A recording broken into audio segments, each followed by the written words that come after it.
보호소 구석에 우리 안에서 사람처럼 지내는 여자를 발견했습니다. 더러운 옷을 입고 내 발로 기어다니며 개 사료를 먹고 있었습니다. 가까이 다가가 얼굴을 보는 순간 심장이 멎는 줄 알았습니다. 15년 전 실종된 제 여동생이었습니다. 매제는 동생이 남자를 만나 가출했다고 했습니다. 15년간 저는 전국의 보호소를 찾아다니며 동생을 찾았습니다. 하지만 진실은 더 끔찍했습니다. 매제가 동생 명의 땅 5만 평을 팔아 80억 원을 챙긴 후 증거를 없애기 위해 동생을 이곳에 버린 것이었습니다. 제 이름은 김영숙. 올해 65세입니다. 남편과는 8년 전 사별했습니다. 슬아의 자녀는 없습니다. 혼자 살고 있습니다. 서울 노원구 작은 아파트 18평에서 지냅니다. 매주 토요일 아침 7시에 일어납니다. 간단히 식사를 하고 가방을 챙깁니다. 물병, 간식, 여벌 옷, 그리고 작은 수첩 하나를 넣습니다. 수첩에는 경기도와 충청도 일대 유기견 보호소 목록이 적혀 있습니다. 총 187곳입니다.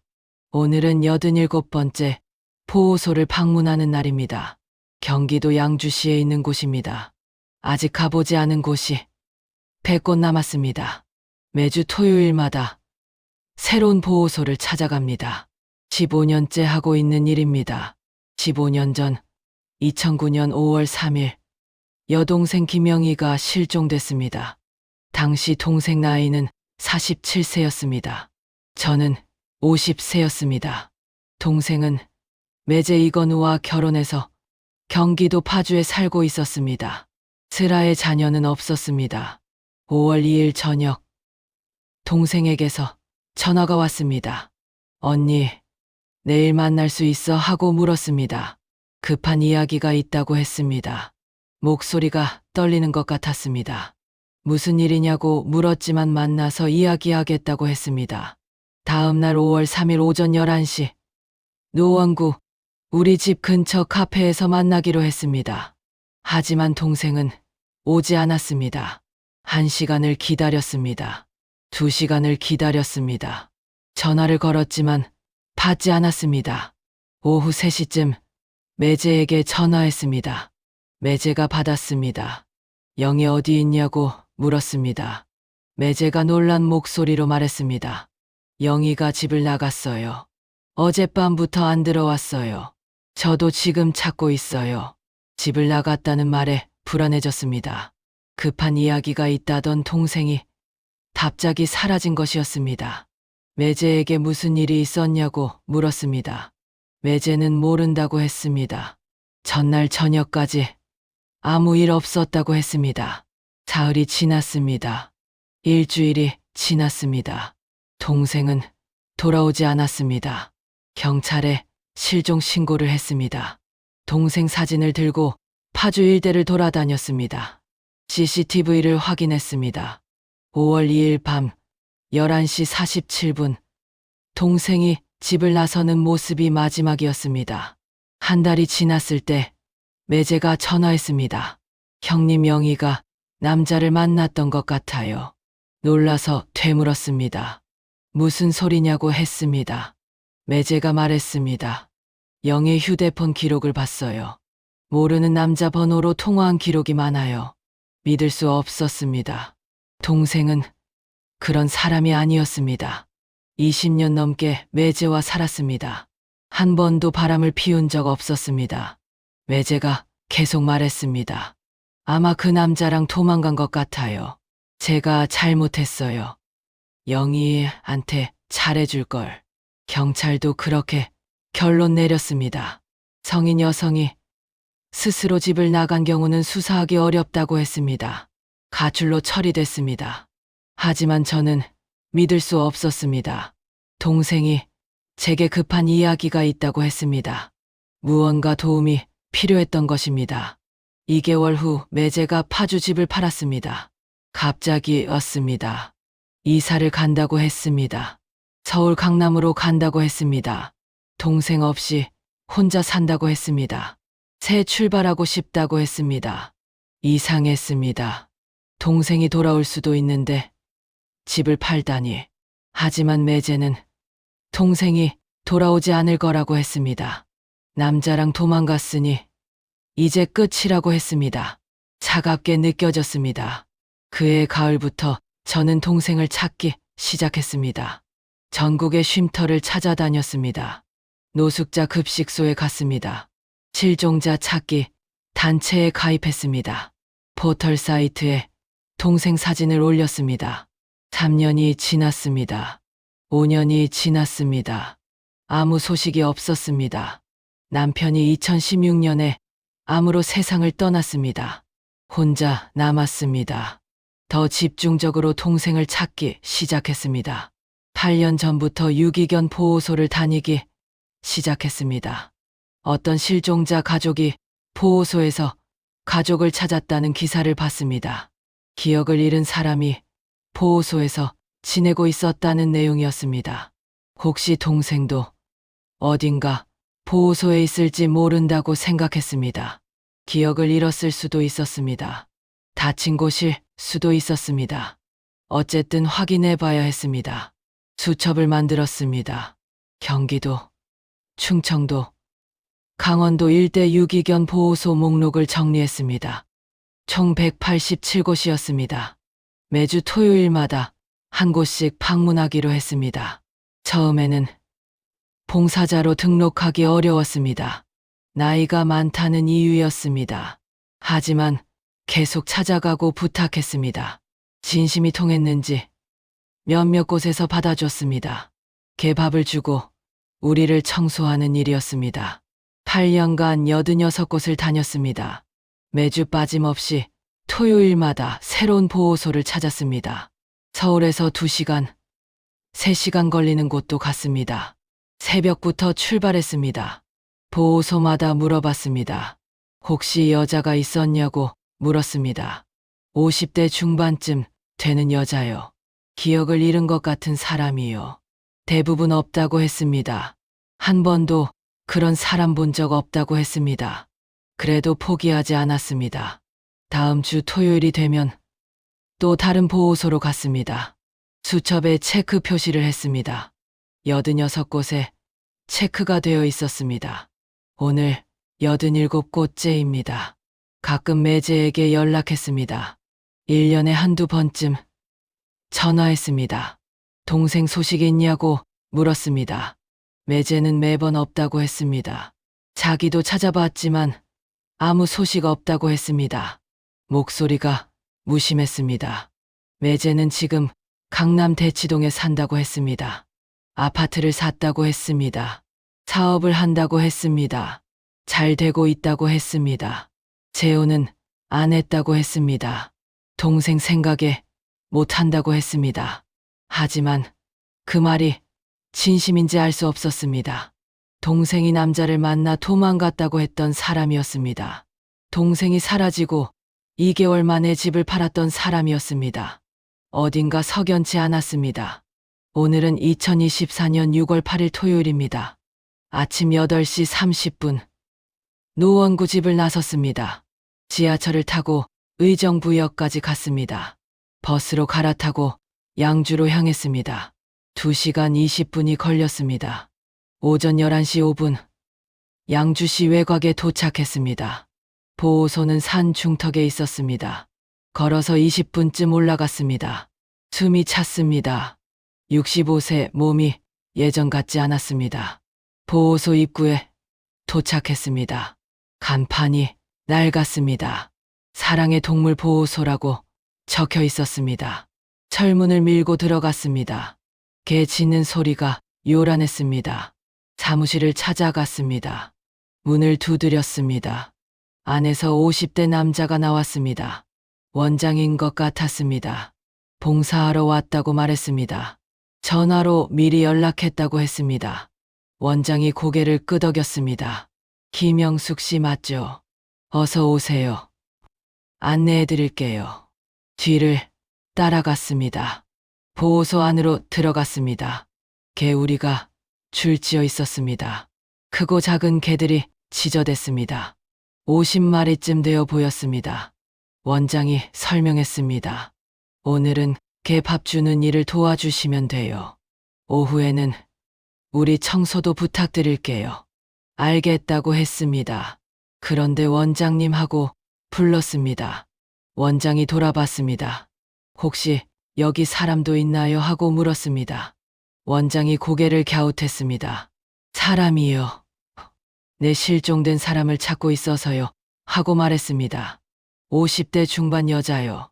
혹시 그런 사람 본 적 있으세요? 원장이 잠시 생각하더니 고개를 저었습니다. 여기는 개들만 있어요. 하지만 그때였습니다. 보호소 뒤편 창고 쪽에서 이상한 소리가 들렸습니다. 사람 목소리 같기도 하고 동물 소리 같기도 했습니다. 희미했지만 분명 들렸습니다. 저 소리가 뭔가요?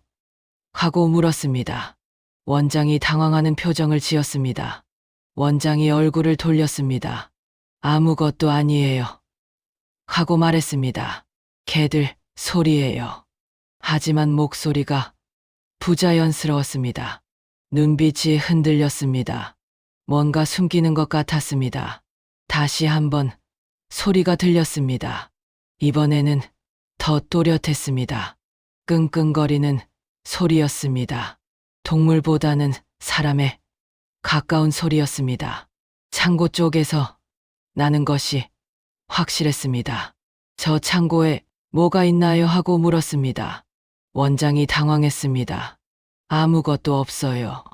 그냥 창고예요. 사료 보관하는 곳이고요. 그럼 가서 봐도 되죠? 하고 말했습니다. 원장이 손을 내저었습니다. 거기는 위험해요. 들어가시면 안 돼요. 위험하다는 말이 오히려 의심스러웠습니다. 사료 창고가 왜 위험한가요? 원장이 변명했습니다. 바닥이 불안정해요. 다칠 수 있어요. 봉사자분들은 안 들어가시는 게 좋아요. 하지만 저는 이미 걷기 시작했습니다. 창고 쪽으로 향했습니다. 원장이 뒤에서 불렀습니다.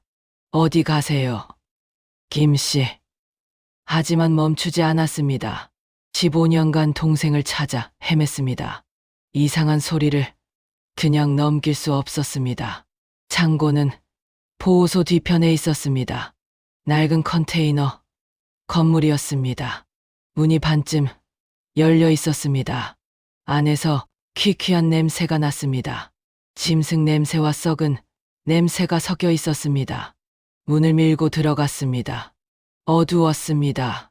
작은 창문으로 빛이 조금 들어왔습니다.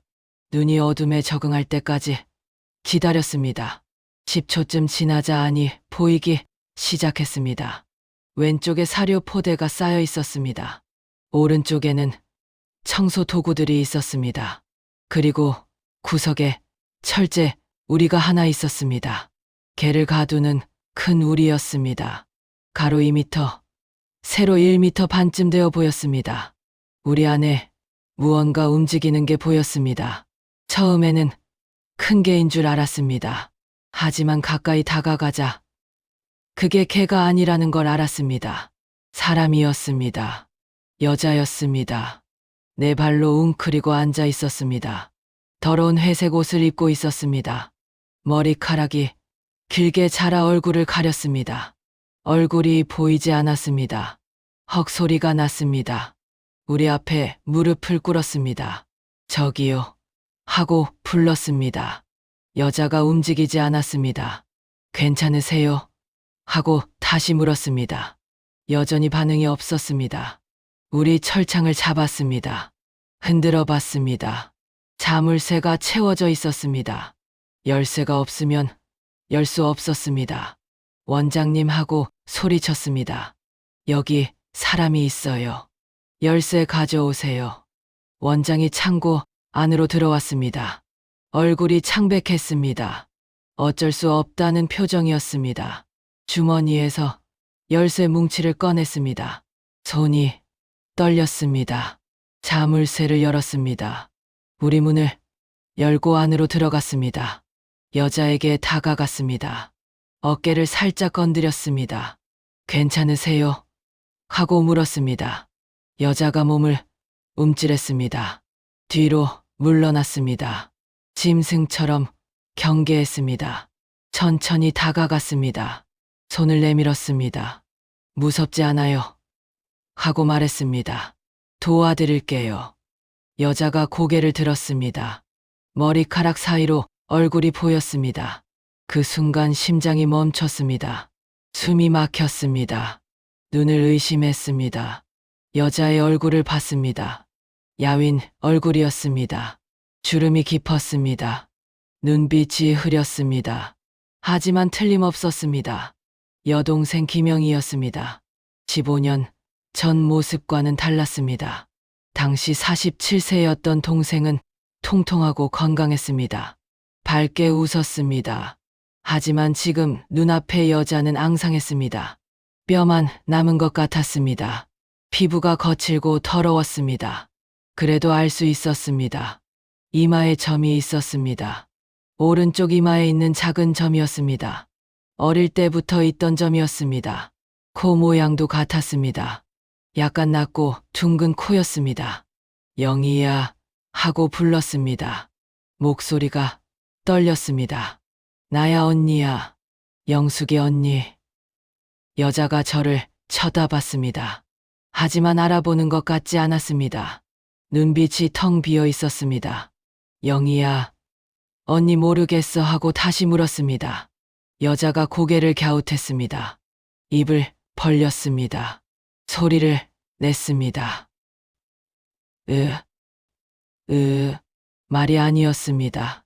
지능 같은 소리였습니다. 눈물이 쏟아졌습니다. 참을 수 없었습니다. 15년을 찾아 헤맨 동생이었습니다. 187곳 중 87번째 보호소에서 찾았습니다. 하지만 이런 모습으로 찾게 될 줄은 몰랐습니다. 동생을 안았습니다. 꼭 끌어안았습니다. 동생 몸에서 지독한 냄새가 났습니다. 오랜 세월 씻지 못한 냄새였습니다. 하지만 상관없었습니다. 제 동생이었습니다. 동생이 몸을 떨었습니다. 안기는 것을 두려워하는 것 같았습니다. 괜찮아 언니야 하고 속삭였습니다. 이제 괜찮아. 언니 데려갈게. 동생이 여전히 떨었습니다. 저를 사람으로 인식하지 못하는 것 같았습니다. 원장을 돌아봤습니다. 원장이 문 앞에 서 있었습니다. 고개를 숙이고 있었습니다. 이게 대체 무슨 일입니까? 하고 물었습니다. 이 사람이 여기 왜 있어요? 얼마나 오래 있었어요? 원장이 대답했습니다. 15년 됐어요. 2009년 5월쯤 왔어요. 어떤 남자가 데려왔어요. 돈을 주면서 맡아달라고 했어요. 그래서 여기 있게 됐어요. 15년이라는 말에 다리에 힘이 풀렸습니다. 동생이 실종된 게 2009년 5월 3일이었습니다. 그때부터 여기 있었다는 뜻이었습니다.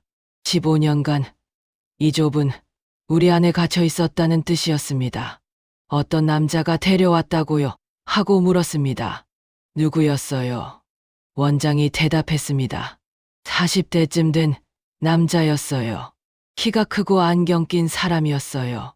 이름은 모르겠어요. 현금 5천만 원을 주면서 평생 돌봐달라고 했어요. 40대 남자, 안경, 키 큰, 매제 이건우였습니다. 2009년 당시 매제는 44세였습니다. 안경을 썼습니다. 키가 178cm였습니다. 틀림없었습니다. 매제가 동생을 여기 버린 것이었습니다. 5천만 원을 주고 평생 맡긴 것이었습니다. 가출했다고 거짓말한 것이었습니다.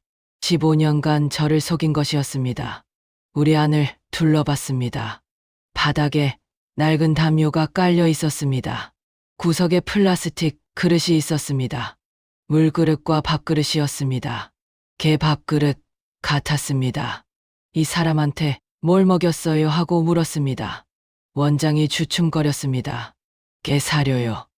사람 음식은 따로 살 돈이 없어서요. 5천만 원으로 15년 돌보려면 그거밖에 안 됐어요. 15년간 개 사료를 먹었다는 말이었습니다. 사람이 개 사료를 먹고 살았다는 것이었습니다. 분노가 치밀었습니다.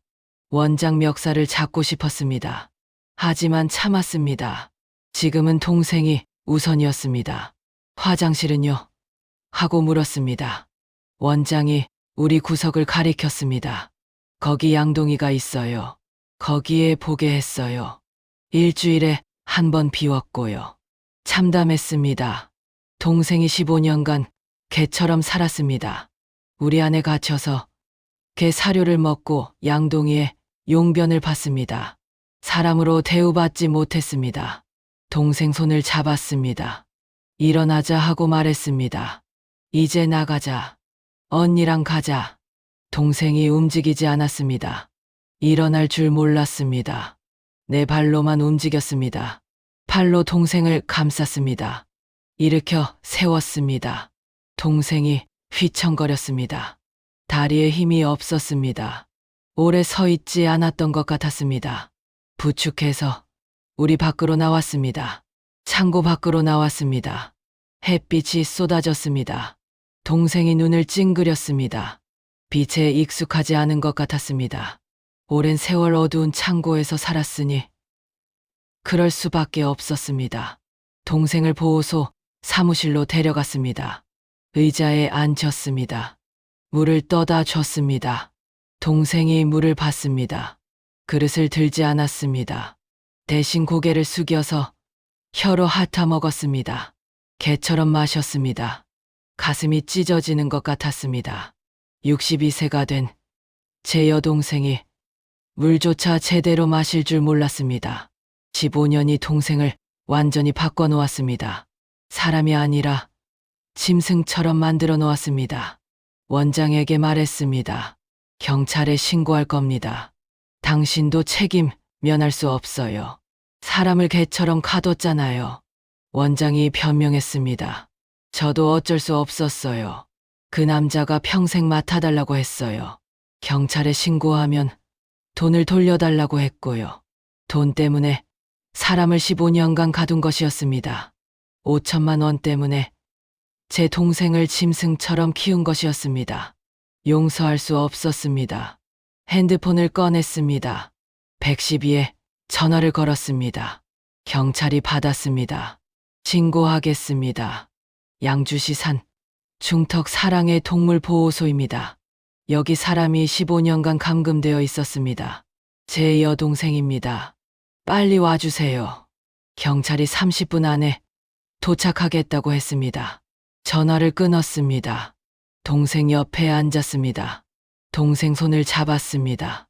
이제 괜찮아 하고 속삭였습니다. 언니가 다 해결할게.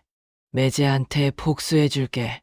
동생이 저를 쳐다봤습니다. 여전히 알아보지 못하는 눈빛이었습니다. 하지만 괜찮았습니다. 언젠가 기억할 것이라고 믿었습니다. 지금은 동생을 안전한 곳으로 데려가는 게 먼저였습니다. 15년간 찾아 헤맨 동생을 드디어 찾았습니다. 하지만 이제 시작이었습니다. 매제를 찾아야 했습니다. 왜 동생을 버렸는지 알아내야 했습니다. 그리고 대가를 치르게 해야 했습니다. 경찰이 도착한 건 오후 12시 37분이었습니다. 순찰차 2대가 왔습니다. 경찰관 4명이 내렸습니다. 보호소 안으로 들어왔습니다. 제가 손을 들어 신고자라고 알렸습니다. 경찰관이 다가왔습니다. 신고하신 분이세요. 상황 설명 부탁드립니다. 창고를 가리켰습니다. 저 안에 우리가 있어요. 제 여동생이 15년간 거기 갇혀 있었어요. 경찰관들이 창고로 향했습니다. 동생은 사무실 의자에 앉아 있었습니다. 고개를 푹 숙이고 있었습니다. 무릎을 꿇고 앉으려는 자세였습니다. 의자에 앉는 게 불편한 것 같았습니다. 제가 어깨를 잡아 바로 앉혔습니다. 경찰관이 창고에서 나왔습니다. 얼굴이 굳어 있었습니다. 이건 심각한 사건이에요. 구급차 불렀습니다. 병원으로 이송해야겠어요. 무전기로 본부에 연락했습니다. 형사팀 출동 요청했습니다. 10분 후 구급차가 도착했습니다. 응급구조사 2명이 내렸습니다. 들것을 가지고 왔습니다. 동생에게 다가갔습니다. 누워주세요. 하고 말했습니다. 동생이 이해하지 못했습니다. 내 발로 기려고 했습니다. 응급구조사가 놀란 표정을 지었습니다. 제가 설명했습니다. 15년간 우리 안에 갇혀 있었어요. 사람처럼 행동하는 걸 잊어버린 것 같아요. 응급구조사가 고개를 끄덕였습니다. 조심스럽게 동생을 들것에 눕혔습니다. 저도 구급차에 탔습니다. 동생 손을 잡았습니다. 괜찮아, 언니가 옆에 있어 하고 말했습니다. 동생이 저를 쳐다봤습니다. 눈빛에 두려움이 가득했습니다. 낯선 환경이 무서운 것 같았습니다. 구급차가 출발했습니다. 양주에서 가장 가까운 종합병원으로 향했습니다. 20분 거리였습니다. 응급구조사가 동생 상태를 확인했습니다. 혈압을 쟀습니다. 체온을 쟀습니다. 맥박을 확인했습니다. 혈압이 매우 낮네요. 90에 60이에요. 체온은 35.8도. 저체온이에요. 맥박은 분당 52회. 서맥이고요. 영양실조 상태인 것 같습니다. 몸무게가 얼마나 나갈까요? 동생을 보며 말했습니다. 40kg도 안 될 것 같은데요. 응급구조사가 고개를 끄덕였습니다. 정상 체중보다 20kg은 부족해 보여요. 심각한 영양 결핍입니다. 제 눈에서 눈물이 났습니다. 15년 전 동생 체중은 58kg이었습니다. 통통한 편이었습니다. 지금은 뼈만 남았습니다. 병원에 도착했습니다. 응급실로 들어갔습니다. 의사와 간호사가 기다리고 있었습니다. 동생을 침대로 옮겼습니다. 의사가 진찰을 시작했습니다. 환자 이름이 어떻게 되시죠? 김영희예요. 1962년 3월 7일생이고요. 올해 62세예요. 의사가 기록했습니다. 보호자 관계는요. 친언니예요. 김영숙입니다. 의사가 동생을 살폈습니다. 눈을 들여다봤습니다. 입을 벌려 구강을 확인했습니다. 청진기로 심장 소리를 들었습니다. 배를 눌러봤습니다. 팔다리를 움직여봤습니다. 10분쯤 진찰한 후 의사가 말했습니다. 일단 영양실조가 심각합니다. 체중이 38kg밖에 안 나가요. 키가 157cm니까 정상 체중의 65% 수준이에요. 근육량도 거의 없습니다. 치아 상태도 안 좋습니다. 충치가 15개 있고 잇몸 질환도 심각해요. 오랜 기간 구강 관리를 안 한 것 같습니다. 피부도 문제가 많아요. 욕창이 여러 군데 있고 곰팡이 감염도 보여요. 더 심각한 건 정신 상태입니다. 의사가 동생 눈을 다시 들여다봤습니다. 환자분 말씀하실 수 있으세요? 이름이 뭐예요? 동생이 대답하지 않았습니다. 입만 벙긋거렸습니다. 여기가 어딘지 아세요? 몇 살이세요? 계속 질문했지만 동생은 한마디도 하지 못했습니다. 같은 신음만 냈습니다. 말을 잊어버린 것 같았습니다. 의사가 저를 쳐다봤습니다. 환자분이 언제부터 이런 상태였나요? 15년 전부터요. 2009년 5월부터 유기견 보호소에 갇혀 있었어요. 개울이 안에 15년간 있었습니다. 의사가 충격받은 표정을 지었습니다. 15년이요? 개울이에요? 네, 그렇습니다. 개사료를 먹고 살았대요. 우리 밖으로 한 번도 못 나왔고요. 의사가 한숨을 쉬었습니다. 그럼 정신과 협진이 필요하겠네요. 치매 검사도 해야 할 것 같고요. 뇌 MRI도 찍어봐야겠어요. 일단 입원시키고 정밀 검사 진행하겠습니다. 알겠다고 했습니다. 동생을 병실로 옮겼습니다. 4인실이었습니다. 침대에 누웠습니다. 간호사가 링거를 꽂았습니다. 영양제와 수액을 투여했습니다. 동생이 링거를 보며 경계했습니다. 오후 3시쯤 정신과 의사가 왔습니다. 50대 여자 의사였습니다. 동생 상태를 확인했습니다. 간단한 인지 검사를 했습니다. 손가락 몇 개인지 세어보려고 했습니다. 동생이 하지 못했습니다. 그림을 보여줬습니다. 이게 뭔지 아세요? 사과 그림이었습니다. 동생이 고개를 갸웃했습니다. 알아보지 못했습니다. 동그라미와 세모를 그려보려고 했습니다. 동생이 펜을 쥐지 못했습니다. 의사가 기록하며 말했습니다. 중증 치매 증상을 보이고 있습니다. 인지 기능이 거의 상실됐어요. 언어 능력도 없고 기본적인 사물 인식도 안 돼요. 15년간 사람과의 접촉이 없었다면 당연한 결과예요. 내가 퇴행했을 가능성이 큽니다. 사회적 고리리 치매를 가속화시키거든요. 정상적인 자극이 없으면 내 기능이 떨어져요. 특히 15년이라는 긴 시간 동안 방치됐다면 회복이 어려울 수도 있어요. 회복 가능성이 있나요? 하고 물었습니다. 의사가 조심스럽게 대답했습니다. 솔직히 말씀드리면 쉽지 않습니다. 너무 오래 방치됐어요. 제 손상이 진행됐을 가능성이 크고요. 하지만 시도는 해볼 수 있어요. 재활치료를 꾸준히 하면 조금이라도 나아질 수 있습니다. 꼭 해주세요. 하고 부탁했습니다. 제가 비용 다 댈게요. 동생을 꼭 치료해주세요. 의사가 고개를 끄덕였습니다. 최선을 다하겠습니다. 저녁 6시쯤 경찰이 병원으로 왔습니다. 형사 2명이었습니다. 40대 남자 형사와 30대 여자 형사였습니다. 병실로 들어왔습니다. 진술 받으러 왔다고 했습니다. 복도로 나갔습니다. 의자에 앉았습니다. 형사가 녹음기를 켰습니다. 처음부터 차근차근 말씀해 주세요. 여동생이 실종된 경위부터요. 15년 전 이야기를 했습니다. 2009년 5월 2일 동생에게서 온 전화.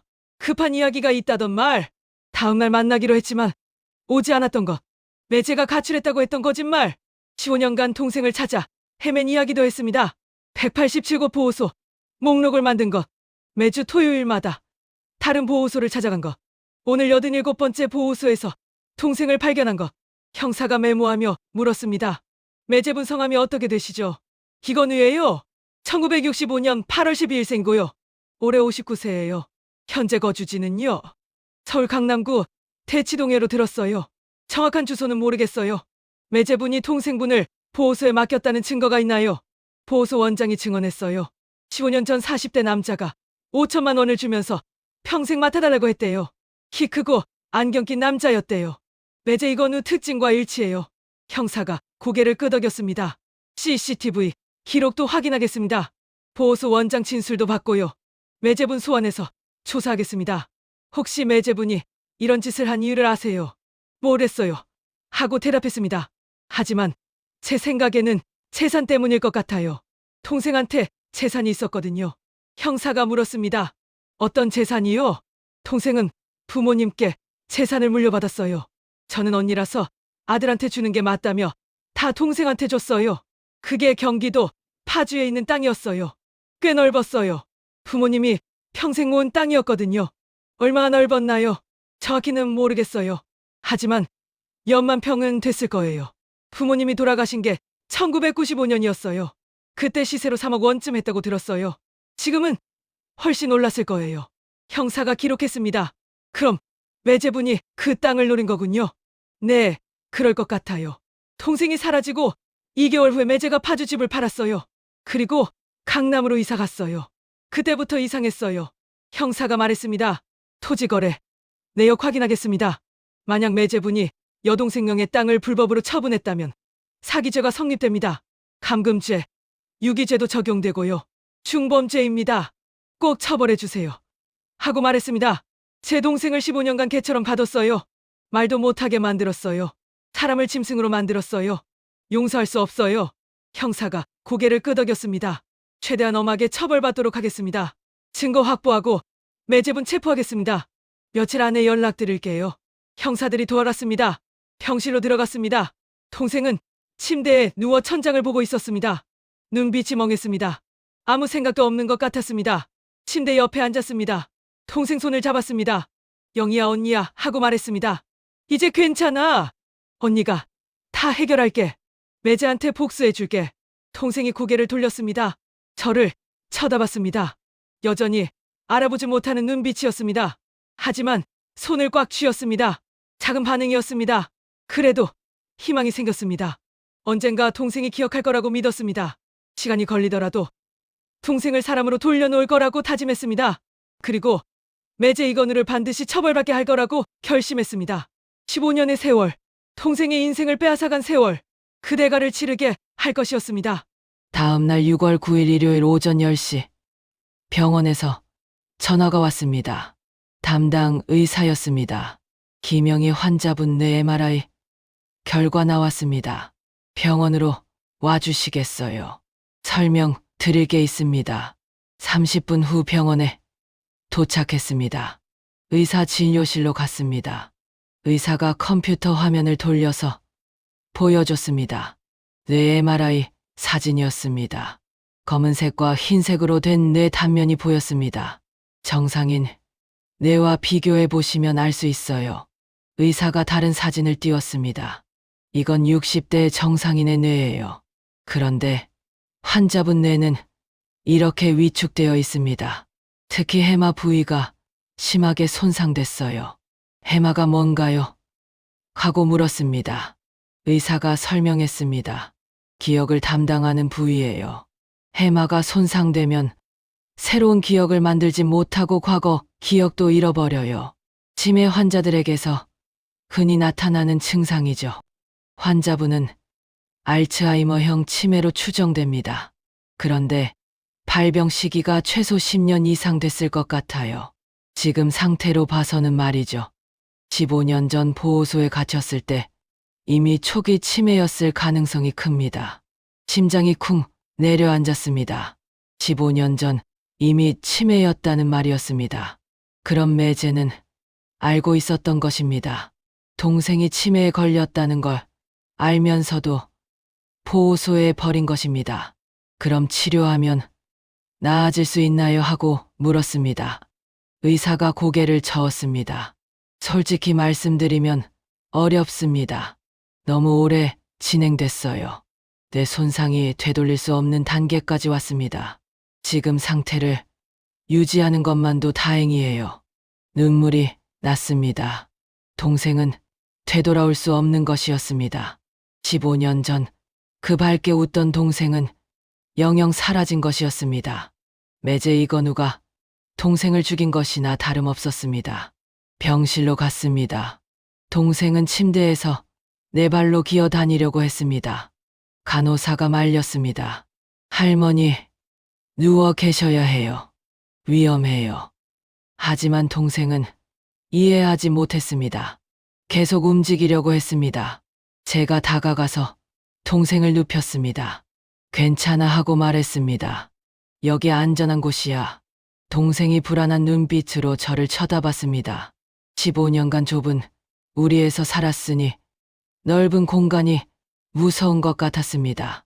오후 2시쯤 형사에게서 전화가 왔습니다. 김영숙 씨, 지금 어디 계세요? 병원이요. 하고 대답했습니다. 지금 양주 보호소에 나와 계실 수 있으세요? 원장 진술 받는데 같이 계시면 좋을 것 같아서요. 알겠다고 했습니다. 간호사에게 잠깐 나갔다 오겠다고 말했습니다. 동생을 부탁한다고 했습니다. 병원을 나와 택시를 탔습니다. 보호소까지 40분이 걸렸습니다. 오후 3시 15분 보호소에 도착했습니다. 경찰차 3대가 서 있었습니다. 형사들이 보호소 안을 조사하고 있었습니다. 사무실로 들어갔습니다. 원장이 의자에 앉아 있었습니다. 얼굴이 창백했습니다. 어제 만났던 남자 형사가 저를 봤습니다. 오셨네요. 지금 원장 진술 받고 있어요. 같이 들으세요. 옆 의자에 앉았습니다. 녹음기가 돌아가고 있었습니다. 형사가 원장에게 물었습니다. 15년 전 상황을 정확히 기억하시나요? 원장이 고개를 끄덕였습니다. 네, 기억해요. 2009년 5월 4일이었어요. 저녁 7시쯤 남자가 찾아왔어요. 어떤 남자였죠? 40대 중반쯤 됐어요. 키가 177, 178cm쯤 되고요. 안경을 썼어요. 정장을 입고 있었고요. 차는 검은색 BMW였던 것 같아요. 뭐라고 했나요? 사람을 맡기고 싶다고 했어요. 평생 돌봐달라고 했어요. 대신 돈을 주겠다고 했어요. 처음에는 거절했어요. 사람을 어떻게 맡기냐고 했죠. 그럼 어떻게 받게 됐나요? 원장이 머뭇거렸습니다. 남자가 현금 5천만 원을 보여줬어요. 가방에 돈을 가득 담아왔어요. 평생 이 사람 돌봐주면 다 주겠다고 했어요. 저는 그 돈이 필요했어요. 보호소 운영이 어려웠거든요. 그래서 받아들인 거군요. 원장이 고개를 숙였습니다. 네, 죄송합니다. 그때 경찰에 신고했어야 하는데 돈 때문에 그랬어요. 형사가 차갑게 말했습니다.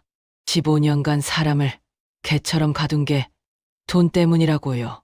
그 사람이 뭐라고 했나요? 계속 말씀해 보세요. 원장이 이야기를 이어갔습니다. 남자가 말했어요. 이 사람은 치매 환자라고 했어요. 말도 못하고 기억도 없다고 했어요. 가족들한테 짐이 되니까 여기 맡기고 싶다고 했어요. 절대 찾으러 오지 않을 거라고 했어요. 그냥 여기서 평생 살게 해달라고 했어요. 사람들한테 들키지만 않으면 된다고 했어요. 그래서 창고에 가둔 거군요. 네, 그렇습니다. 남자가 그러라고 했어요. 절대 밖으로 나가면 안 된다고 했어요. 누가 보면 안 된다고 했어요. 그래서 창고 우리에 넣었어요. 15년간 한 번도 밖으로 안 내보냈나요? 형사가 물었습니다. 원장이 고개를 끄덕였습니다. 네, 못 내보냈어요. 남자가 그러지 말라고 신신당부했거든요. 혹시라도 누가 보면 문제된다고 했어요. 밥은 뭘 줬나요? 게사료요. 사람 음식을 따로 살 돈이 없었어요.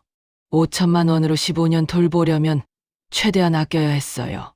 한 달에 30만 원도 안 쓰려고 했어요. 계산해보니 끔찍했습니다. 5천만 원을 15년으로 나누면 1년에 333만 원이었습니다. 한 달에 27만 7천 원이었습니다. 하루에 9,200원이었습니다. 개사료 값보다 조금 많은 돈이었습니다. 원장은 동생을 개보다 못하게 대한 것이었습니다. 최소한의 돈으로 생명만 유지시킨 것이었습니다. 분노가 치밀었습니다. 하지만 참았습니다. 원장보다 더 나쁜 사람이 있었습니다. 매제 이건우였습니다. 형사가 물었습니다. 그 남자 신원 확인할 수 있나요? 원장이 고개를 저었습니다. 이름을 안 알려줬어요. 연락처도 안 줬어요. 현금만 주고 갔어요. 혹시 다시 연락할 일 있으면 내가 찾아오겠다고 했어요. 15년간 한 번도 안 왔나요? 네, 한 번도 안 왔어요. 돈 주고 완전히 사라졌어요. 저도 그게 이상했어요. 보통 가족이면 한 번쯤은 확인하러 오잖아요. 근데 그 남자는 완전히 손 뗀 거예요. CCTV는 있나요? 형사가 물었습니다. 원장이 대답했습니다. 15년 전 거라 지워졌을 거예요. 보통 한 달치만 저장되거든요. 하지만 확인은 해볼게요. 원장이 사무실 구석 낡은 컴퓨터로 갔습니다. 켰습니다. 오래된 기계라 부팅에 3분이 걸렸습니다. CCTV 프로그램을 열었습니다. 파일 목록이 떴습니다.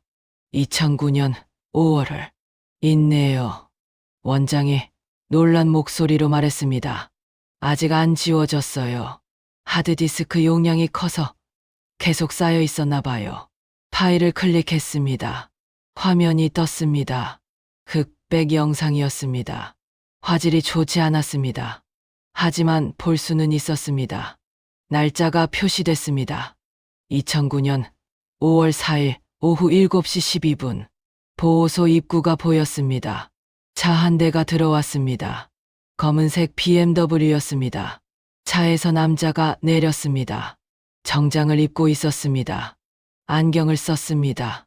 남자가 조수석 문을 열었습니다. 여자를 끌어냈습니다. 여자는 비틀거렸습니다. 제대로 걷지 못했습니다. 남자가 여자를 반쯤 끌고 보호소 안으로 들어갔습니다. 영상을 멈췄습니다.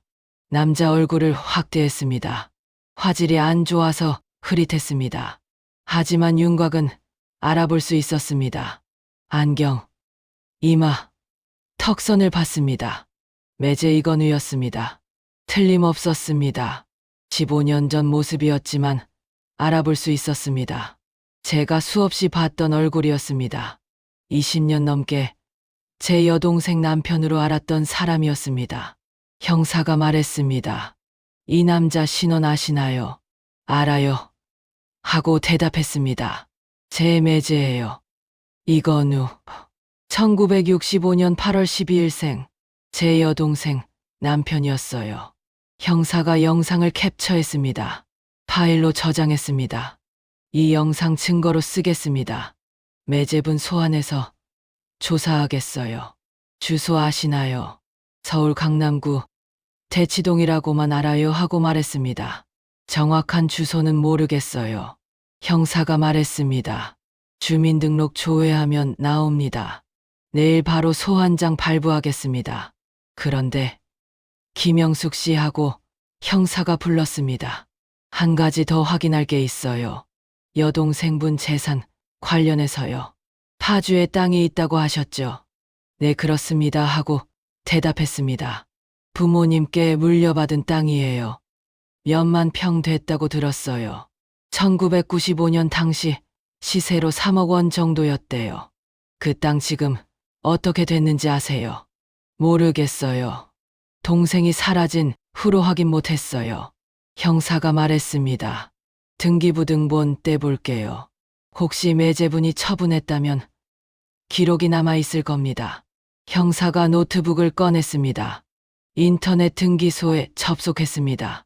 여동생 이름 김영희를 검색했습니다. 1962년 3월 7일생을 입력했습니다. 검색 버튼을 눌렀습니다. 결과가 떴습니다. 경기도 파주시 조리읍 1대 토지 5필지. 총면적 48,327평방미터. 약 14,600평이었습니다. 하지만 소유자 명의가 바뀌어 있었습니다. 김영희에서 이건우로 명예 변경된 날짜가 2009년 6월 15일이었습니다. 동생이 실종되고 한 달 만이었습니다. 매각 날짜는 2009년 8월 3일이었습니다. 매각 금액은 80억 3천만 원이었습니다. 80억이었습니다. 손이 떨렸습니다. 매제가 동생 명의 땅을 80억에 판 것이었습니다. 동생이 사라지고 한 달 만에 명의를 바꾸고 2달 만에 팔아버린 것이었습니다. 형사가 말했습니다. 이건 명백한 사기입니다. 본인 동의 없이 명의를 바꿨고 재산을 처분했어요. 더구나 피해자가 치매 환자였다면 의사 능력이 없었던 거죠. 완전히 불법입니다. 매제를 당장 체포해 주세요 하고 말했습니다. 80억을 가로채려고 제 동생을 개 우리에 버렸어요. 15년간 개처럼 살게 만들었어요. 이건 살인이나 다름없어요. 형사가 고개를 끄덕였습니다. 내일 아침 체포영장 신청하겠습니다. 사기, 횡령, 감금, 유기죄로 구속 수사하겠습니다. 걱정 마세요. 반드시 처벌받게 하겠습니다. 보호소를 나왔습니다. 택시를 타고 병원으로 돌아갔습니다. 차 안에서 생각했습니다. 80억. 동생 목숨 값이 80억이었던 것입니다. 매제는 80억을 위해 치매에 걸린 아내를 버렸습니다. 병실에 도착했습니다. 동생은 잠들어 있었습니다. 침대에 둥글게 웅크리고 있었습니다. 개처럼 자는 자세였습니다. 15년의 습관이 몸에 밴 것이었습니다. 동생 머리를 쓰다듬었습니다. 영희야, 언니가 꼭 복수해주게 하고 속삭였습니다. 매제한테 대가 치르게 할게. 80억 다 빼앗아 올게. 그리고 내 치료비로 쓸게. 내일이면 매제가 체포될 것이었습니다. 15년간 숨어 살았던 매제가 드디어 법의 심판을 받을 것이었습니다. 6월 10일 월요일 오전 9시 형사에게서 전화가 왔습니다. 이건우 체포했습니다. 지금 조사 중이에요. 오후에 참고인 조사받으러 와주시겠어요? 알겠다고 대답했습니다. 오전 10시 병원 사회복지사실로 갔습니다. 동생 치료비 상담을 받기 위해서였습니다. 40대 여자 사회복지사가 맞아줬습니다. 환자분 상태가 심각하다고 들었어요. 장기 입원이 필요할 것 같아요. 비용이 얼마나 들까요? 하고 물었습니다. 사회복지사가 계산기를 두드렸습니다. 한 달 입원비가 약 350만 원 정도예요. 재활 치료비까지 포함하면 500만 원은 넘을 거예요. 1년이면 6천만 원이었습니다. 제 통장 잔액은 2,800만 원이었습니다. 퇴직금과 저축을 다 합친 돈이었습니다. 5개월치도 안 됐습니다. 걱정스러운 표정을 지었을 것입니다. 사회복지사가 말했습니다. 의료급여 신청해보세요. 환자분이 치매 진단 받으셨으니 장애 등록도 가능하고요. 그러면 부담이 많이 줄어들 거예요. 하지만 제 목표는 달랐습니다. 동생 재산을 되찾는 것이었습니다. 80억 3천만 원. 매제가 가로챈 돈이었습니다. 그 돈을 찾아내서 동생 치료에 쓸 것이었습니다. 오후 2시 양주경찰서로 갔습니다. 형사과 조사실로 안내됐습니다. 형사 2명이 기다리고 있었습니다. 앉으라고 했습니다. 이건우 조사 결과 알려드릴게요. 형사가 서류를 펼쳤습니다. 일단 본인은 모든 혐의를 부인하고 있습니다. 여동생분을 보호소에 맡긴 적 없다고 해요. CCTV 영상 보여줬나요? 하고 물었습니다. 네, 보여줬어요. 그런데 본인이 아니라고 우기네요. 화질이 안 좋아서 확실하지 않다고요. 하지만 저희는 충분한 증거라고 판단합니다. 토지 매각 건은요. 형사가 다른 서류를 꺼냈습니다. 이게 더 심각해요. 2009년 6월 15일 김영희 씨 명의를 이건우 명의로 바꿨어요. 파주시청 등기과에서 처리했고요. 어떻게 바꿨나요? 본인 동의 없이 가능한가요? 형사가 설명했습니다. 위임장이 있었어요. 김영희 씨 도장이 찍힌 위임장이요. 그걸 가지고 가서 명예 이전했어요. 위임장이요. 그게 진짜인가요? 형사가 고개를 저었습니다. 위조일 가능성이 큽니다. 필적 감정 의뢰했어요. 결과 나오면 위조 문서 작성죄도 추가됩니다. 그럼 토지는 언제 팔았나요? 2009년 8월 3일이에요. 명예 이전하고 한 달 반 후에요. 부동산 개발 회사에 매각했어요. 금액은 80억 3천만 원이었고요.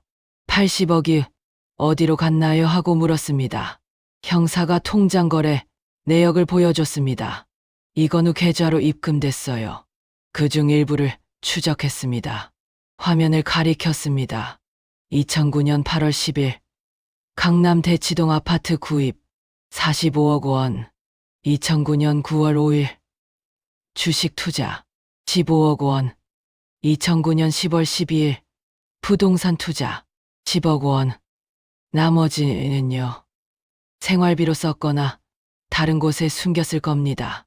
지금 추적 중이에요. 해외 계좌도 확인하고 있고요. 현재 남은 재산이 얼마나 되나요? 형사가 계산기를 두드렸습니다. 대치동 아파트 현재 시세 63억 원, 주식 계좌 잔액 8억 원, 기타 부동산 12억 원, 합계 약 83억 원입니다. 83억이라는 숫자에 놀랐습니다. 15년 사이에 80억이 83억으로 늘어난 것이었습니다. 투자를 잘한 것이었습니다. 동생 재산으로 재산을 불린 것이었습니다. 이 재산 동생한테 돌려줄 수 있나요? 하고 물었습니다. 형사가 대답했습니다. 법원 판결이 나면 가능합니다. 사기죄가 인정되면 부당이득 환원 명령이 나올 거예요. 그럼 전액 환수됩니다. 얼마나 걸리나요? 형사가 조심스럽게 말했습니다. 1심 판결까지 최소 1년은 걸릴 거예요. 항소하면 더 길어지고요. 하지만 가압류는 바로 신청 가능합니다. 가압류요. 내 재산 처분 못하게 묶는 거예요. 이건우가 도망가거나 재산 빼돌리는 걸 막는 겁니다. 내일 법원에 신청하면 일주일 안에 결정 날 거예요. 꼭 해주세요 하고 부탁했습니다. 매제가 재산 빼돌리면 안 돼요. 그 돈은 제 동생 거예요. 형사가 고개를 끄덕였습니다. 걱정 마세요. 한 푼도 못 빼돌리게 하겠습니다. 그런데 김영숙 씨 하고 형사가 불렀습니다. 한 가지 더 확인할 게 있어요. 여동생분이 언제부터 치매였는지 아세요? 병원에서 15년 전 이미 초기 치매였을 거라고 했어요 하고 말했습니다. 형사가 고개를 끄덕였습니다. 그럼 2009년 당시 이미 치매였다는 거네요. 이건우가 알고 있었을 가능성이 크겠어요. 당연히 알고 있었을 거예요. 같이 살았는데 모를 수 있나요? 형사가 메모했습니다. 그럼 의료 기록 확인해야겠네요. 2009년 전후로 병원 진료 기록 찾아보겠습니다. 조사가 끝났습니다. 경찰서를 나왔습니다. 버스를 타고 파주로 갔습니다. 동생이 15년 전 살았던 곳을 가보고 싶었습니다. 무슨 일이 있었는지 알고 싶었습니다. 오후 5시 20분 파주시 조리읍에 도착했습니다. 동생이 살았던 집 주소를 기억하고 있었습니다. 택시를 타고 그곳으로 갔습니다. 10분쯤 걸렸습니다. 단독주택이었습니다. 2층짜리 붉은 벽돌집이었습니다. 15년 전 모습 그대로였습니다. 하지만 지금은 다른 사람이 살고 있었습니다. 대문 앞에 다른 이름표가 붙어 있었습니다. 옆집으로 갔습니다. 초인종을 눌렀습니다. 70대 할머니가 나왔습니다. 누구세요? 하고 물었습니다. 저는 김영숙이라고 합니다. 옆집에 살았던 김영희 동생인데요. 할머니가 놀란 표정을 지었습니다. 영희 씨 동생이세요. 어머 세상에, 영희 씨 어떻게 됐어요? 15년 전에 갑자기 사라지셨는데 찾았어요 하고 말했습니다. 양주 보호소에 있었어요. 할머니가 손으로 입을 막았습니다. 보호소요. 어떻게? 제가 15년 전 일을 여쭤보려고 왔어요. 혹시 기억하시는 거 있으세요? 할머니가 고개를 끄덕였습니다. 들어오세요. 집 안으로 들어갔습니다. 거실 소파에 앉았습니다. 할머니가 차를 내왔습니다. 영희 씨가 이상해진 건 2008년쯤이었어요. 할머니가 이야기를 시작했습니다. 자꾸 같은 말을 반복하시더라고요. 아까 한 이야기를 또 하시고 약속도 자주 까먹으시고 치매 증상이었군요. 네, 그런 것 같았어요. 제가 병원 가보라고 했어요. 영희 씨도 걱정되긴 했나 봐요. 남편한테 병원 가자고 했대요. 그럼 병원 갔나요? 갔는지 모르겠어요. 2009년 초쯤 영희 씨가 많이 안 좋아 보이더라고요. 말도 어눌해지고 길도 헤매시고 한 번은 집을 못 찾아서 제가 데려다 드린 적도 있어요. 그때 남편은 뭐라고 했나요? 별로 신경 안 쓰는 것 같더라고요. 오히려 귀찮아하는 것 같았어요. 영희 씨 상태가 안 좋은데도 병원 안 데려가고 5월에 영희 씨가 사라지셨어요. 할머니가 계속 말했습니다. 5월 2일이었어요. 저녁에 영희 씨가 집 앞을 서성이는 걸 봤어요. 밤 11시쯤이었는데 혼자 밖에 나와 계셨어요. 뭐 하시냐고 물었어요. 영희 씨가 언니 만나러 간다고 하시더라고요. 그런데 길을 못 찾겠다고 제가 집에 들어가라고 했어요. 밤에 위험하다고. 그럼요. 집에 들어가셨어요. 남편이 나와서 데려갔어요. 그게 마지막이었어요. 다음 날부터 영희 씨 못 봤어요. 남편한테 물어봤더니 가출했다고 하더라고요. 믿으셨어요? 할머니가 고개를 저었습니다. 아니요. 영희 씨가 가출할 사람이 아니었거든요. 그리고 치매 있는 사람이 어떻게 가출을 해요? 이상했어요. 경찰에 신고는 안 하셨어요. 남편이 신고했다고 했어요. 찾고 있다고 했어요. 저도 믿었죠. 그런데 한 달 후에 이 집이 팔렸어요. 남편이 이사 갔어요. 그때부터 정말 이상하다고 생각했어요. 할머니 이야기로 15년 전 상황이 그려졌습니다. 2008년부터 동생은 치매 증상을 보였습니다. 2009년 초에는 더 심해졌습니다. 매제는 병원에 데려가지 않았습니다. 5월 2일 밤, 동생은 저를 만나러 나갔습니다.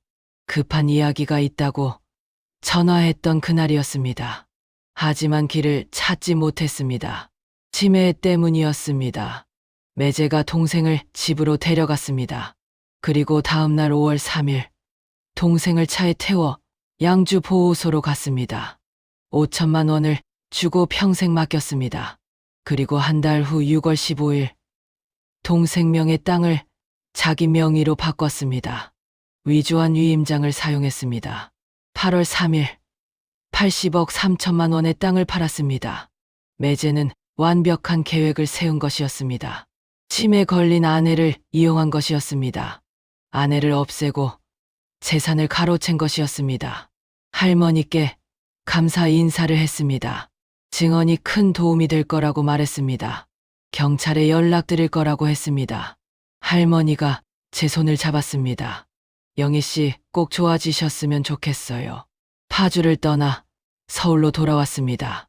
저녁 8시에 병원에 도착했습니다. 동생은 저녁 식사 중이었습니다. 간호사가 숟가락으로 떠먹여 주고 있었습니다. 동생은 여전히 스스로 먹지 못했습니다. 동생 옆에 앉았습니다. 영희야, 언니가 다 알아냈어 하고 속삭였습니다. 매제가 왜 너를 버렸는지. 80억 때문이었어. 너는 아무 잘못 없어. 매제가 나쁜 거야. 동생이 저를 쳐다봤습니다. 눈빛이 조금 다른 것 같았습니다. 뭔가 알아듣는 것 같았습니다. 아니면 제 착각이었을까요? 그래도 희망을 가졌습니다. 다음 날이면 매제 재산이 가압류될 것이었습니다. 83억 원이 묶일 것이었습니다. 그리고 재판이 끝나면 그 돈을 되찾을 것이었습니다. 동생 치료에 쓸 것이었습니다. 15년간 빼앗겼던 것을 되찾는 싸움이 시작됐습니다. 6월 12일 수요일 오전 10시 법무법인을 찾아갔습니다. 인터넷으로 검색해서 성사 전문 변호사를 예약했습니다. 서울 서초동에 있는 곳이었습니다. 상담료는 30만 원이었습니다. 변호사는 50대 남자였습니다. 이름은 박준혁이었습니다. 제 사연을 들었습니다. 여동생이 15년간 보호소에 갇혀 있었다는 것, 매제가 80억짜리 땅을 가로챘다는 것, 모든 것을 말했습니다. 변호사가 고개를 끄덕이며 들었습니다. 제 이야기가 끝나자 말했습니다. 이건 중대 범죄입니다. 사기죄, 횡령죄, 감금죄, 유기죄가 모두 적용됩니다. 징역 10년 이상 나올 사건이에요. 형사재판은 검찰에서 진행하니까 제가 할 일은 없나요 하고 물었습니다. 변호사가 대답했습니다. 형사는 검찰이 하지만 민사는 따로 해야 해요. 재산 환수 소송 말이에요. 민사 소송이요. 내 부당 이득 관한 청구 소송입니다. 이건우가 불법으로 취득한 83억 원을 여동생에게 돌려달라는 거죠. 형사 판결이 나오면 민사도 유리해집니다. 얼마나 걸리나요? 변호사가 설명했습니다. 형사 1심이 1년쯤 걸려요. 민사는 형사 판결 나온 후 시작하면 6개월에서 1년이요. 빠르면 내년 말쯤 재산 환수 가능합니다. 2년이 걸린다는 말이었습니다. 너무 길었습니다. 하지만 어쩔 수 없었습니다. 법적 절차가 그렇다면 기다려야 했습니다. 변호사 비용은 얼마나 되나요 하고 물었습니다. 변호사가 계산기를 두드렸습니다. 착수금 3천만 원이고요. 성공 보수는 환수 금액의 10%입니다. 83억이면 8억 3천만 원이네요. 8억이 넘는 돈이었습니다. 하지만 83억을 되찾으면 충분히 낼 수 있었습니다. 계약서에 서명했습니다. 착수금은 제 적금을 해약해서 냈습니다. 2,800만 원밖에 없어서 딸 수진이에게 200만 원을 빌렸습니다. 변호사가 말했습니다. 일단 가압류부터 확실히 해야 해요. 이건우가 재산 빼돌리는 걸 막아야 합니다. 경찰이 신청했다고 하셨죠? 네, 그렇습니다. 6월 14일 금요일 법원에서 연락이 왔습니다. 가압류 결정이 났습니다. 이건우 명의 전 재산이 동결됐습니다. 대치동 아파트 63억 원, 주식 계좌 8억 원, 기타 부동산 12억 원, 총 83억 원이 묶였습니다. 형사에게서도 전화가 왔습니다. 이건우 구속, 기소했습니다. 검찰에 송치했어요. 다음 주에 첫 공판 열릴 겁니다. 참고인으로 출석해 주세요. 6월 18일 화요일 첫 공판이 열렸습니다. 서울중앙지방법원이었습니다. 방청석에 앉았습니다. 딸 수진이도 함께 왔습니다. 피고인 이건우가 들어왔습니다. 수갑을 찬 채였습니다. 죄수복을 입고 있었습니다. 15년 만에 보는 매제였습니다. 머리가 많이 새었습니다. 59세가 된 모습이었습니다. 재판장이 물었습니다. 피고인 이건우, 기소 내용 들었습니까? 매제가 대답했습니다. 네, 들었습니다. 인정합니까? 매제가 고개를 저었습니다. 아닙니다. 전부 부인합니다. 검사가 일어났습니다. 증거를 제시하겠습니다. 첫째, 2009년 5월 4일 보호소 CCTV 영상입니다. 피고인이 김영희 씨를 보호소에 데려가는 장면이 찍혀 있습니다. 화면에 영상이 재생됐습니다. 15년 전 그날의 영상이었습니다. 매제가 동생을 차에서 끌어내 보호소로 데려가는 모습이었습니다. 방청석에서 숨소리가 들렸습니다. 둘째, 보호소 원장 진술서입니다. 검사가 서류를 제시했습니다. 피고인이 5천만 원을 주며 평생 맡아달라고 했다는 증언입니다. 셋째, 토지거래 내역입니다. 2009년 6월 15일 김영희 명의를 이건우 명의로 변경, 8월 3일 80억 3천만 원의 매각, 위조된 위임장 사용. 넷째, 의료 기록입니다. 검사가 서류를 들었습니다. 2008년 11월 파주시 한 병원에서 김영희 씨가 치매 진단을 받았습니다. 피고인이 동행했고 진단서를 받아갔습니다. 그 말에 충격을 받았습니다.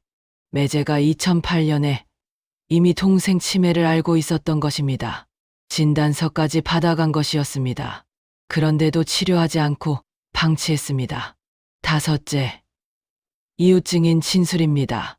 김영희 씨가 2008년부터 치매 증상을 보였고 피고인은 병원에 데려가지 않았다는 증언입니다. 검사가 말했습니다. 이 모든 증거는 피고인이 계획적으로 범행을 저질렀음을 보여줍니다. 아내의 치매를 이용해 재산을 가로챘고 증거를 없애기 위해 15년간 감금했습니다. 재판장이 피고인에게 물었습니다. 변론하실 내용 있습니까? 매제의 변호사가 일어났습니다. 피고인은 아내를 사랑했습니다. 다만 치매가 너무 심해서 어쩔 수 없이 보호소에 맡긴 것입니다. 거짓말이었습니다. 사랑했다면 병원에 데려갔을 것입니다. 치료를 받게 했을 것입니다. 하지만 매제는 동생을 깨 우리에 가뒀습니다. 15년간 개 사료를 먹게 했습니다. 검사가 반박했습니다. 사랑했다면 왜 15년간 단 한 번도 찾아가지 않았습니까? 왜 5천만 원을 주고 평생 맡겼습니까? 왜 아내 명의 땅을 몰래 팔았습니까? 매제 변호사가 대답하지 못했습니다. 재판장이 말했습니다. 다음 공판은 7월 16일입니다. 증인 신문 진행하겠습니다. 오늘 공판은 여기까지입니다. 법정을 나왔습니다. 복도에서 딸이 말했습니다. 엄마, 저 사람 거짓말하는 거 보셨어요? 사랑했다니. 이모를 개처럼 가뒀으면서 분노가 치밀었습니다. 하지만 참았습니다. 법이 심판할 것이었습니다. 병원으로 돌아갔습니다. 동생은 재활치료실에 있었습니다. 물리치료사가 동생 다리를 움직여주고 있었습니다. 근육을 살리는 운동이었습니다. 치료사가 말했습니다. 조금씩 나아지고 있어요. 처음에는 전혀 서지 못했는데 지금은 붙잡고 10초 정도 서 있을 수 있어요. 희망적인 말이었습니다. 언어 치료도 시작했습니다. 언어 치료사가 그림 카드를 보여주며 따라 말하게 했습니다. 하, 동생이 신음 같은 소리를 냈습니다. 말은 아니었지만 시도는 하고 있었습니다. 3주가 지났습니다. 7월 2일, 동생이 처음으로 제 손을 꽉 쥐었습니다. 의식적으로 쥔 것 같았습니다. 영희야, 언니야 하고 말했습니다. 동생이 저를 쳐다봤습니다. 눈빛에 뭔가 있었습니다. 7월 9일, 동생이 혼자 앉을 수 있게 됐습니다. 침대에 앉아서 10분간 있었습니다. 물리치료사가 놀라워했습니다. 정말 빠른 회복이에요. 보통 3개월은 걸리는데 7월 12일 동생이 물컵을 들었습니다. 혼자서 물을 마셨습니다. 개처럼 혀로 핥지 않았습니다. 사람처럼 마셨습니다. 눈물이 났습니다. 작은 변화였지만 큰 의미였습니다. 변호사에게서 연락이 왔습니다. 민사 소송 준비 완료됐습니다. 형사 판결 나오는 대로 바로 제기하겠습니다. 소송 제기비는 4천만 원입니다. 준비해 주세요. 4천만 원이 없었습니다. 착수금 내느라 다 썼습니다. 딸에게 말했습니다. 수진아, 돈 좀 더 빌려줄 수 있어. 딸이 대답했습니다. 엄마, 제가 3천만 원 있어요. 적금 깨서 드릴게요. 고맙다고 했습니다. 딸이 말했습니다. 이모, 재산 찾으면 갚으시면 돼요. 지금은 엄마 도와드리고 싶어요. 딸이 있어서 다행이었습니다. 7월 16일, 두 번째 공판이 열렸습니다. 제가 증인으로 출석했습니다. 증인석에 섰습니다. 선서를 했습니다. 진실만을 말하겠다고 맹세했습니다. 검사가 물었습니다. 증인은 피고인과 어떤 관계입니까? 매제입니다 하고 대답했습니다. 제 여동생 남편이었습니다. 15년 전까지는요. 15년간 여동생을 찾아다녔다고 들었습니다. 네, 그렇습니다. 187곳 보호소 목록을 만들어서 매주 토요일마다 찾아다녔습니다. 87번째 보호소에서 동생을 발견했습니다. 발견했을 때 여동생 상태가 어땠습니까? 끔찍했습니다.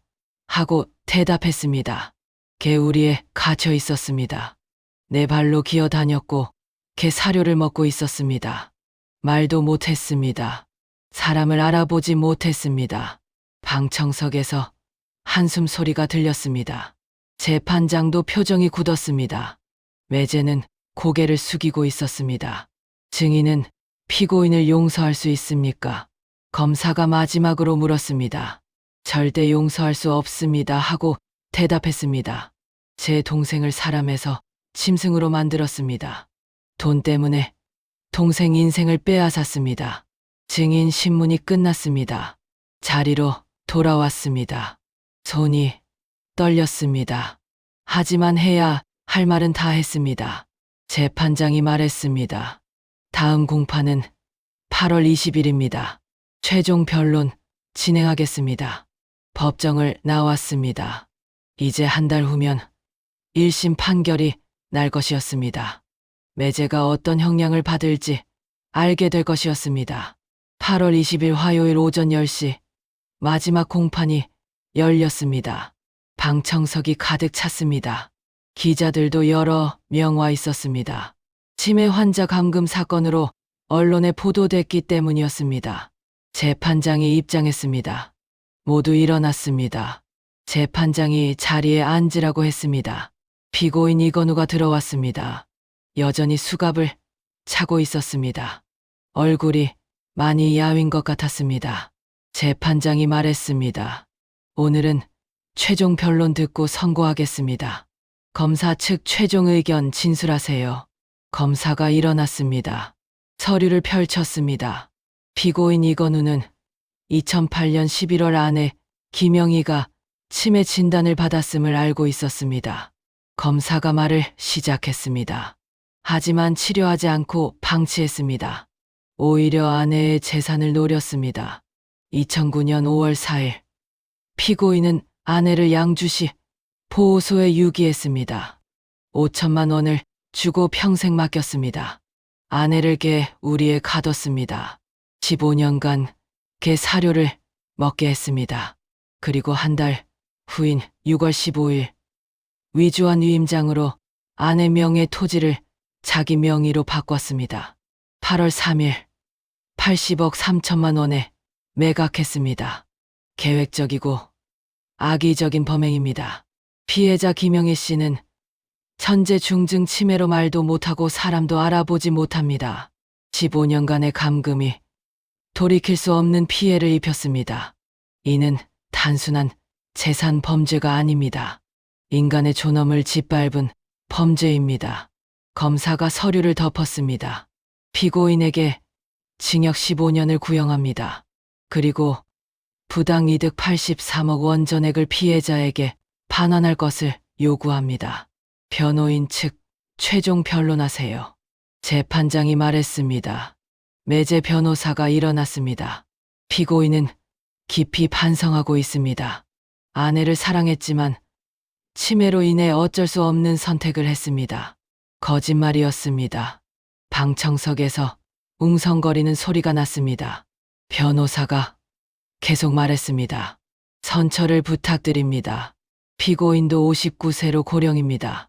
재판장이 손을 들어 조용히 하라고 했습니다. 피고인 최후 진술 있습니까? 매제가 일어났습니다. 고개를 숙였습니다. 죄송합니다 하고 말했습니다. 제가 잘못했습니다. 형님, 죄송합니다. 매제가 저를 쳐다봤습니다. 영희 미안해. 제가 나쁜 사람이었어요. 하지만 이미 늦었습니다.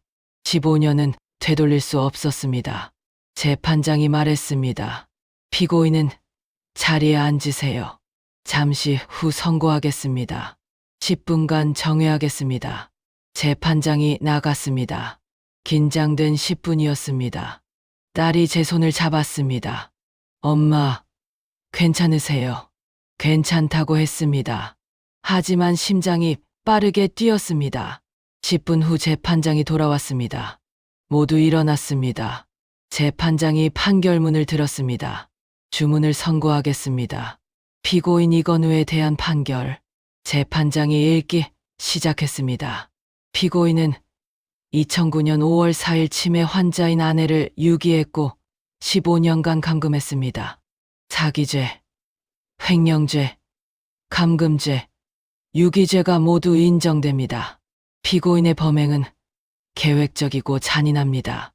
아내의 병을 이용해 재산을 가로챘고 증거를 없애기 위해 15년간 인간 이하의 환경에 가뒀습니다. 이는 용납할 수 없는 범죄입니다. 피고인을 징역 12년에 처합니다. 재판장이 선고했습니다. 그리고 부당이득 83억 원을 피해자 김영희에게 반환할 것을 명합니다. 방청석에서 박수 소리가 났습니다. 제 눈에서 눈물이 흘렀습니다.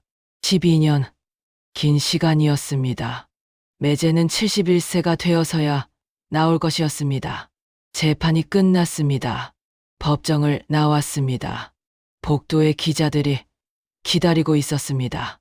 어떤 심경이세요? 하고 물었습니다. 정의가 승리했습니다 하고 대답했습니다. 제 동생이 겪은 고통을 조금이나마 보상받을 수 있게 됐습니다. 변호사 사무실로 갔습니다. 변호사가 축하한다고 말했습니다.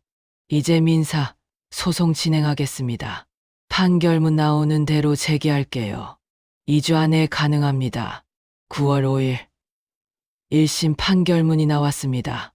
변호사가 바로 민사 소송을 제기했습니다. 부당이득 반환 청구 소송이었습니다. 청구 금액은 83억 원이었습니다. 9월 18일 형사에게서 전화가 왔습니다. 이건우가 항소 포기했습니다. 1심 판결 그대로 확정됩니다. 놀라운 소식이었습니다. 항소하지 않는다는 것이었습니다. 왜 항소를 안 하죠 하고 물었습니다. 형사가 대답했습니다. 변호사 비용이 없대요. 가압류로 재산이 다 묶여서요. 그리고 항소해도 이길 가능성이 없다는 걸 알았나 봐요. 민사는 어떻게 되나요? 형사 판결이 확정됐으니 민사도 빠르게 진행될 겁니다. 한 달 안에 결론 날 거예요. 피고 측에서 다툴 여지가 없거든요. 10월 12일 민사 1심 판결이 났습니다. 법원은 이건우에게 83억 원을 김영희에게 지급하라고 명령했습니다. 즉시 집행 가능한 판결이었습니다. 변호사가 설명했습니다. 이제 강제 집행하면 됩니다. 대치동 아파트 경매 신청하고 주식 계좌 압류하고 부동산 매각하면 돼요. 3개월 안에 현금화 가능합니다. 정말 83억을 다 받을 수 있나요? 하고 물었습니다. 변호사가 고개를 끄덕였습니다. 네, 다 받을 수 있어요. 가압류 걸어놨으니까 한 푼도 못 빼돌렸을 겁니다. 11월 27일 대치동 아파트가 경매로 넘어갔습니다. 시세 63억 원이었습니다. 경매가는 58억 원에 낙찰됐습니다. 주식 계좌는 8억 원이 현금화됐습니다. 기타 부동산은 13억 원에 매각됐습니다. 총 79억 원이 모였습니다. 83억에는 조금 못 미쳤지만 대부분을 환수한 것이었습니다. 변호사 성공보수 7억 9천만 원을 뺐습니다. 남은 돈은 71억 1천만 원이었습니다. 12월 15일 71억 원이 동생 명의 계좌로 입금됐습니다. 제가 성년후견인으로 지정돼서 관리하게 됐습니다. 법원에서 허가받았습니다. 통장을 받습니다. 71억 1234만 5678원이라고 적혀 있었습니다. 평생 본 적 없는 큰 돈이었습니다. 하지만 이건 제 돈이 아니었습니다. 동생 돈이었습니다. 은행 창구 직원이 말했습니다. 이 정도 금액이면 자산관리 상담 받으시는 게 좋아요. 알겠다고 했습니다. 다음 주에 상담 예약했습니다. 병원으로 갔습니다. 동생에게 말했습니다. 영희야, 다 끝났어. 매제 감옥 갔어. 너 돈도 다 찾았어. 71억이야. 이제 너 치료하는데 다 쓸 거야. 동생이 저를 쳐다봤습니다. 예전보다 눈빛이 살아 있었습니다. 6개월간 재활 치료를 받은 결과였습니다. 이제 혼자 앉을 수 있었고 물도 마실 수 있었습니다. 간단한 소리도 낼 수 있었습니다. 의사가 말했습니다. 계속 치료하면 더 나아질 거예요. 걷는 것도 가능할지 몰라요. 말은 어렵겠지만 의사소통은 조금씩 될 겁니다. 71억이면 평생 치료받을 수 있었습니다. 최고의 병원에서 최고의 치료를 받을 수 있었습니다. 동생을 위한 요양원도 마련할 수 있었습니다. 딸에게 빌렸던 3,200만 원을 갚았습니다. 딸이 받지 않으려 했지만 억지로 줬습니다. 그리고 5천만 원을 더 줬습니다. 도와준 것에 대한 감사의 뜻이었습니다. 12월 20일 교도소로 면회를 갔습니다. 매제를 만나러 갔습니다. 마지막으로 할 말이 있었습니다. 면회실에 매제가 들어왔습니다. 죄수복을 입고 있었습니다. 얼굴이 많이 수척했습니다. 59세지만 70세처럼 보였습니다. 전화기를 들었습니다. 유리창 너머로 매제와 눈이 마주쳤습니다. 매제가 먼저 말했습니다. 형님, 죄송합니다. 정말 죄송합니다. 사과는 필요 없어요. 하고 말했습니다. 이미 늦었어요. 15년은 되돌릴 수 없어요. 영희는 평생 회복 못할 거예요. 매제가 고개를 숙였습니다. 한 가지만 물어볼게요. 하고 말했습니다. 정말 돈 때문이었어요. 80억 때문에 영희를 버린 거예요. 매제가 고개를 끄덕였습니다. 네, 그렇습니다. 제가 욕심이 많았어요. 12년 후에 나오면 아마 당신을 알아보지 못할 거예요. 그게 당신이 치러야 할 대가예요. 면회를 끝냈습니다. 교도소를 나왔습니다. 뒤돌아보지 않았습니다. 이제 매제와는 끝이었습니다. 2년이 지났습니다. 2026년 12월. 제 나이 67세가 되었습니다. 동생은 64세가 되었습니다. 71억 원으로 경기도 가평에 있는 치매 전문 요양원에 입소시켰습니다. 이름은 평화의 집이었습니다. 50명 정도 수용하는 곳이었습니다. 1인 1실이었습니다. 의사와 간호사가 24시간 상주했습니다. 월 비용은 800만 원이었습니다. 비쌌지만 최고의 시설이었습니다. 재활치료실, 물리치료실, 언어치료실이 모두 갖춰져 있었습니다. 정원도 넓었습니다. 산책로가 있었습니다. 동생 방은 2층 남향이었습니다. 창문으로 햇빛이 잘 들어왔습니다. 침대와 옷장과 책상이 있었습니다. TV도 있었습니다. 화장실도 딸려 있었습니다. 저는 요양원 근처에 작은 빌라를 샀습니다. 15평짜리였습니다. 2억 3천만 원을 주고 샀습니다. 동생 돈으로 샀습니다. 법원 허가를 받았습니다. 성년후견이니 피후견인을 돌보기 위한 주거지라고 인정받았습니다. 매일 아침 8시에 일어납니다. 간단히 식사를 하고 요양원으로 갑니다. 도보 10분 거리입니다. 9시쯤 도착합니다. 동생 방으로 갑니다. 동생은 침대에 앉아 있습니다. 2년 전과는 많이 다릅니다. 이제 혼자 앉을 수 있습니다. 간단한 움직임도 가능합니다. 영희야, 언니 왔어 하고 말합니다. 동생이 고개를 돌립니다. 저를 쳐다봅니다. 눈빛이 예전보다 밝습니다. 알아보는 것 같습니다. 완전히는 아니지만 조금은 알아보는 것 같습니다. 오전 10시 물리치료 시간입니다. 치료실로 갑니다. 치료사가 동생을 일으켜 세웁니다. 동생이 양손으로 난간을 잡습니다. 천천히 걷습니다. 5미터를 걷습니다. 2년 전에는 서는 것도 못했습니다. 지금은 도움을 받으면 걸을 수 있습니다. 느리지만 확실히 나아지고 있습니다. 치료사가 말합니다. 정말 대단해요. 이 나이에 이렇게 회복하는 경우는 드물어요. 오전 11시 언어치료 시간입니다. 언어치료사가 그림 카드를 보여줍니다. 이게 뭐예요? 하고 묻습니다. 사과 그림입니다. 동생이 입을 벌립니다. 하, 소리를 냅니다. 사과라고 말해보세요. 치료사가 천천히 말합니다. 동생이 따라합니다. 정확하지는 않지만 비슷한 소리를 냅니다. 치료사가 칭찬합니다. 잘하셨어요. 2년 전에는 신음만 낼 수 있었습니다. 지금은 간단한 단어를 흉내낼 수 있습니다. 언젠가 제 이름을 부를 수 있을지도 모릅니다. 점심 시간입니다. 식당으로 갑니다. 동생과 함께 식사합니다. 메뉴는 된장찌개와 생선구이와 나물입니다. 동생이 숟가락을 듭니다. 혼자서 밥을 먹습니다.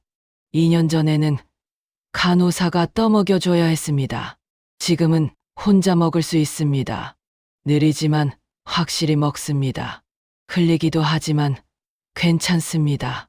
스스로 한다는 게 중요합니다. 오후 2시 정원을 산책합니다. 휠체어를 밀고 갑니다. 동생을 태웁니다. 산책로를 따라 걷습니다. 20분쯤 걷습니다. 벤치에 앉습니다. 햇빛이 따뜻합니다. 12월인데도 날씨가 포근합니다. 동생이 눈을 감습니다. 햇볕을 쬐입니다. 평화로운 모습입니다. 영희야, 기억나. 어릴 때 우리 같이 놀던 거 하고 말합니다. 엄마가 떡볶이 해주시면 우리 둘이 나눠 먹었잖아. 동생이 반응하지 않습니다. 하지만 괜찮습니다. 그냥 옆에 있는 것만으로도 충분합니다. 오후 4시. 방으로 돌아갑니다. 동생을 침대에 눕힙니다. 담요를 덮어줍니다. 낮잠 시간입니다. 동생이 눈을 감습니다. 금방 잠듭니다. 저는 옆 의자에 앉습니다. 책을 꺼냅니다. 읽습니다. 1시간쯤 읽습니다. 가끔 동생을 쳐다봅니다. 잘 자고 있습니다. 오후 6시. 저녁 식사 시간입니다. 다시 식당으로 갑니다. 동생과 함께 저녁을 먹습니다. 메뉴는 미역국과 불고기와 밥입니다. 동생이 잘 먹습니다. 식욕이 좋습니다. 2년 전 체중은 38kg이었습니다. 지금은 47kg입니다. 9kg이 늘었습니다. 아직 정상 체중은 아니지만 많이 나아졌습니다. 저녁 7시 30분. 요양원을 나옵니다. 빌라로 돌아갑니다. 10분 걸어갑니다. 집에 도착합니다. 문을 엽니다. 작지만 아늑한 집입니다. 저녁 8시. TV를 켭니다. 뉴스를 봅니다. 소파에 앉아서 봅니다. 편안합니다. 걱정이 없습니다. 동생 치료비 걱정도 없습니다. 제 생활비 걱정도 없습니다. 통장 잔액은 68억 2천만 원이 남아 있습니다. 요양원 입소비로 2년간 1억 9,200만 원을 썼습니다. 빌라 구입에 2억 3천만 원을 썼습니다. 나머지는 그대로 있습니다. 한 달 요양원비 800만 원이며 1년에 9,600만 원입니다. 68억으로 70년은 쓸 수 있습니다. 동생이 134세까지 살아도 괜찮습니다. 물론 그럴 일은 없지만 충분하다는 뜻입니다. 저녁 9시. 딸 수진이에게 전화합니다. 잘 지내냐고 묻습니다. 딸이 대답합니다. 잘 지내요. 엄마, 이모는 어때요? 조금씩 나아지고 있다고 말합니다. 오늘도 5m 걸었다고 합니다. 딸이 기뻐합니다. 정말요? 대단하다. 이모 파이팅. 이번 주말에 갈게요. 민지랑 준우도 데려갈게요. 고맙다고 합니다. 이모가 손주들 보면 좋아할 거라고 말합니다. 전화를 끊습니다. 샤워를 합니다. 잠옷으로 갈아입습니다. 침대에 눕습니다. 천장을 봅니다. 오늘 하루를 떠올립니다. 3년 전을 생각합니다. 2024년 6월 8일 양주 보호소에서 동생을 발견했던 날입니다. 개우리에 갇혀있던 동생이었습니다. 내 발로 기어 다니던 동생이었습니다. 그때는 절망적이었습니다. 동생을 되돌릴 수 없다고 생각했습니다. 평생 그렇게 살아야 한다고 생각했습니다. 하지만 틀렸습니다. 2년간 꾸준히 치료받았습니다.